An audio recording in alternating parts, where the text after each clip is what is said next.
Salut à tous! Alors aujourd'hui je vous propose une nouvelle vidéo pour vous parler de l'effet miroir.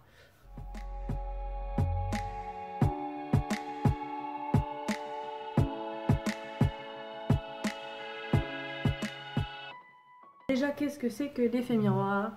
Il faut partir du principe que tous les gens qu'on rencontre, enfin tous, bonne partie, et les plus proches en tout cas, les personnes les plus proches qu'on a autour de nous, sont le reflet de nous-mêmes. Ce qu'on remarque chez les autres, autant le positif que le négatif, ne sont que le reflet de nous-mêmes et éventuellement de ce qu'on se fait à soi-même. Prenons un exemple, des exemples. Par exemple, si on trouve que quelqu'un... on admire quelque chose chez quelqu'un, on trouve ça génial, on est admiratif face à cette personne et tout, on trouve ça super. Après, à nous de voir, voilà, par rapport à cette chose-là, qui est géniale, soit nous, on le trouve génial et on est jaloux et on fait mais non, mais en même temps, il se la raconte, ou alors au contraire, on se dit putain, c'est génial et tout, machin, putain, moi j'ose pas, machin et tout. Bref, beaucoup de machin dans ce que je dis. Hein. J'ai un vocabulaire très limité. Hein. Wouh! Donc, on continue! On se rassemble. Quand on admire quelque chose chez quelqu'un, qu'on n'a pas chez soi, ou qu'on pense ne pas avoir chez soi, c'est qu'en réalité c'est une capacité, une force, quelque chose qu'on a à l'intérieur de soi mais qu'on n'ose pas exprimer. Donc, toutes les choses qu'on aime chez les gens, qu'on trouve ça génial et tout, qui nous touche, c'est parce qu'en réalité c'est simplement quelque chose qu'on a en nous. Si quelque chose chez quelqu'un ou certains critères, etc., enfin, on peut trouver ça bien, pas bien, machin, mais on s'en fout, ça nous touche pas plus que ça. Si ça nous touche pas plus que ça, c'est que c'est pas nous. Simplement, c'est pas quelque chose qu'on a à l'intérieur de soi. Si ça nous touche en positif ou en négatif, c'est que c'est quelque chose qu'on a à l'intérieur de soi, quoi qu'il arrive. Donc, quelque chose de positif qu'on n'exprime pas, bah, c'est une force qu'on a à l'intérieur de nous, bah, soit on fait le choix d'aller la puiser et d'essayer d'oser l'exprimer, ou pas, c'est au choix. Et quelque chose de négatif aussi, quelque chose qui va nous gonfler chez quelqu'un, quelque chose qui nous horripile au plus haut point. Je sais pas, ça peut être de l'égoïsme, du narcissisme, du... Je sais pas, j'ai pas d'exemple.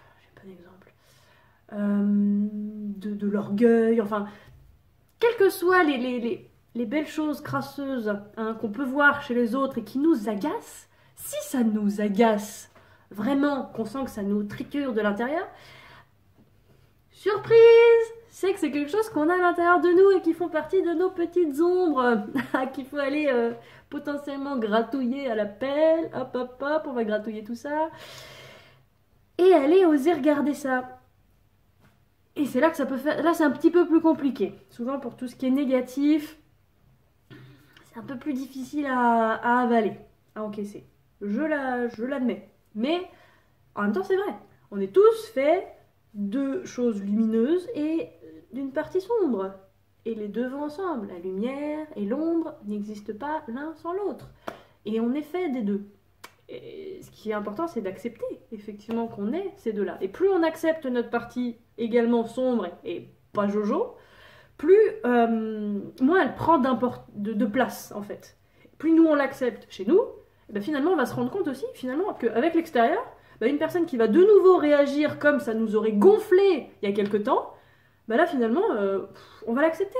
On va l'accepter, on va peut-être même sourire un petit peu en se disant bon bah c'est que voilà cette personne elle est comme ci comme ça, enfin on va le relativiser, on va le voir complètement différemment parce que en soi on accepte de le regarder et de le voir différemment et de l'accepter. D'ailleurs une petite précision, un petit truc sympa aussi, nous sommes la moyenne des 5 personnes que l'on fréquente le plus. Je vous laisse réfléchir. Mais vraiment, mettez-vous bien ça en tête. Tout ce qu'on aime et admire chez les gens, et tout ce qu'on déteste et ce qui nous horripile chez d'autres, c'est simplement des choses qu'on a en soi. Qu'on l'admette ou qu'on l'admette pas, c'est là. À vous de faire le choix de voir si vous voulez aller gratter ou pas. Ça nous est déjà arrivé de dire mais je comprends pas, j'aimerais juste qu'on m'aime pour qui je suis quoi. Mais toi, tu t'aimes pour qui tu es? C'est pas une question anodine, hein. Et c'est pas une question si facile, en termes de réponse. Est-ce que tu t'aimes vraiment pour qui tu es? Mais entièrement. Comme j'ai dit, au niveau des ombres, enfin, les ombres sont là. Les ombres et les lumières. Effet spécial. Ouh, gros budget, Spielberg. Alors, donc au niveau des ombres et des lumières, s'aimer soi, c'est s'aimer comme on est, entièrement. Je vous propose un petit exercice. Ouais, petit exercice sympa. Je vous propose de vous mettre devant un miroir. Un miroir entier, hein. Vous vous voyez entièrement. Regardez-vous. Laissez venir les premières pensées automatiques. Qu'est-ce qui va venir en tout premier? Des pensées hyper négatives. Vous allez regarder que le négatif. Que ce que vous aimez pas chez vous. Ceci, ça, gna. Vous allez même avoir du mal à vous regarder, pour la plupart. À vous regarder vraiment. Mais moi, je vous demande ça. Essayez cet exercice-là, tout seul. Prenez ce temps-là. On a du temps à tuer. Mettez-vous devant un miroir et regardez-vous entièrement. De dos, de profil, de machin, mais tel que vous êtes. Vraiment. Habillé à poil, je m'en fous. Mais regardez-vous. Et finalement, qu'est-ce qui vient? Votre mental, il se dirige vers quoi? Il se dirige vers le négatif. Il va se diriger directement vers ce que vous aimez pas chez vous. Une fois que ça s'est passé, une fois que vous avez fait la liste des 3, 4, 10, 20 choses que vous aimez pas chez vous, sur vous, bah déjà, on revient à la phrase du « mais j'aimerais qu'on m'aime comme je suis ».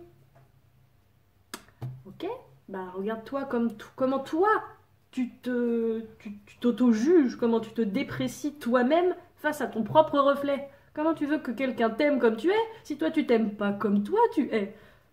Une fois que la partie négative est passée, essayez maintenant de faire la liste, de vous regarder et de regarder ce que vous aimez chez vous. Ça demande un effort supplémentaire. Bizarrement, pour le négatif, il n'y a pas trop d'efforts à faire. Pour le positif, ça demande un effort, mais faites-le. Prenez ce temps-là. Mais tous les détails, hein. Ça peut être le sourcil, la taille de votre narine, je m'en fous. Hein. Mais qu'est-ce que vous aimez chez vous, au final? Qu'est-ce qu'il y a chez vous? En fait, vous faites tout vous scannez. Hop, ça j'aime bien, ça j'aime bien. Finalement, on va se rendre compte qu'il y a beaucoup plus de choses qu'on aime chez soi que de choses qu'on n'aime pas. Si on fait vraiment le détail. Parce que de toute façon, les trucs qu'on n'aime pas chez nous, c'est aussi des détails. Il n'y a que nous qui les voyons comme un truc qui est énorme, qu'on exagère, comme si c'était... On voit que ça. Non, il n'y a que vous qui voyez que ça. Et les autres, ils ne le voient pas. Ensuite, donc par rapport à cet exercice-là, faites-le. Et dites-vous, en réalité, tout est une question de choix et d'intention. Sur quoi vous voulez focaliser vos pensées? Sur le positif ou sur le négatif? Le négatif est quelque chose qui est ancré chez nous. C'est beaucoup plus facile d'aller vers le négatif, malheureusement. Mais on peut aller vers le positif. C'est un entraînement. C'est comme un muscle, hein. Faut le muscler. Bah là, faut muscler le muscle du positif, de la positive attitude. Et oui, un autre truc, se regarder dans le miroir et se dire bah ça j'aime bien, ça j'aime bien, ça j'aime bien, ça j'aime bien. C'est pas du narcissisme. Hein. Ça s'appelle pas du narcissisme. C'est pour ça qu'on a trop l'habitude de regarder le négatif, parce que dès qu'on commence à dire « Bah non, ça j'aime bien chez moi, non, oui, moi je suis une bonne personne, je suis fière de moi, je suis machin », on a tout de suite l'impression qu'on se la raconte. Mais non. En fait, on a le droit de dire à la fois « Non, moi je suis fière de moi d'avoir fait ça », et à la fois aussi de dire « Là j'ai fait de la merde en boîte !» Et il n'y a rien qui est mieux que l'autre, puisqu'on est ombre et lumière. Ombre et lumière, c'est bon, je vais dans le bon sens. Ombre et lumière. On est les deux. Donc, autant dire, là c'est bien, là ce que j'ai fait c'est bien, je suis fière de moi, je trouve ça cool, et là ce que j'ai fait c'est de la merde. Et tant pis, et la prochaine fois je ferai autrement, et j'ai appris de mon erreur. Mais ne pas se regarder du côté lumineux, bon côté Tara, du côté lumineux, et ne pas regarder non plus le côté sombre, bah, au final on s'aime pas, on se connaît pas, et on n'est pas juste avec soi-même. Donc apprendre à s'aimer, c'est apprendre à s'aimer comme on est. Dans ce qu'on aime, ce qui est beau et ce qu'on aime chez soi.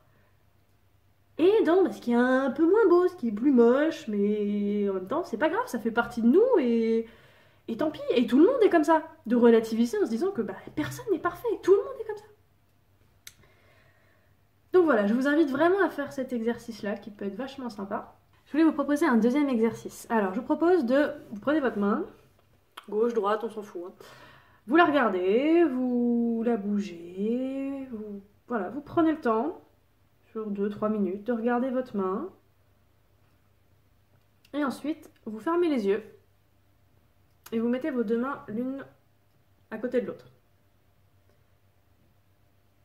Et normalement, vous devriez sentir que la main sur laquelle vous avez porté votre attention, vous la ressentez plus. Vous avez plus de sensations dans cette main-là que dans l'autre. Faites l'expérience, ressentez-le vous-même.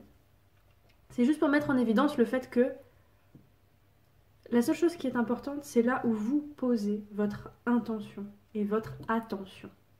Donc tout est dedans, tout est dans cette intention et dans cette attention-là. Donc tout est une question de choix. Où est-ce que vous voulez poser votre attention et vos intentions? Sur le positif ou sur le négatif? Sur le côté pile ou sur le côté face? À vous de choisir.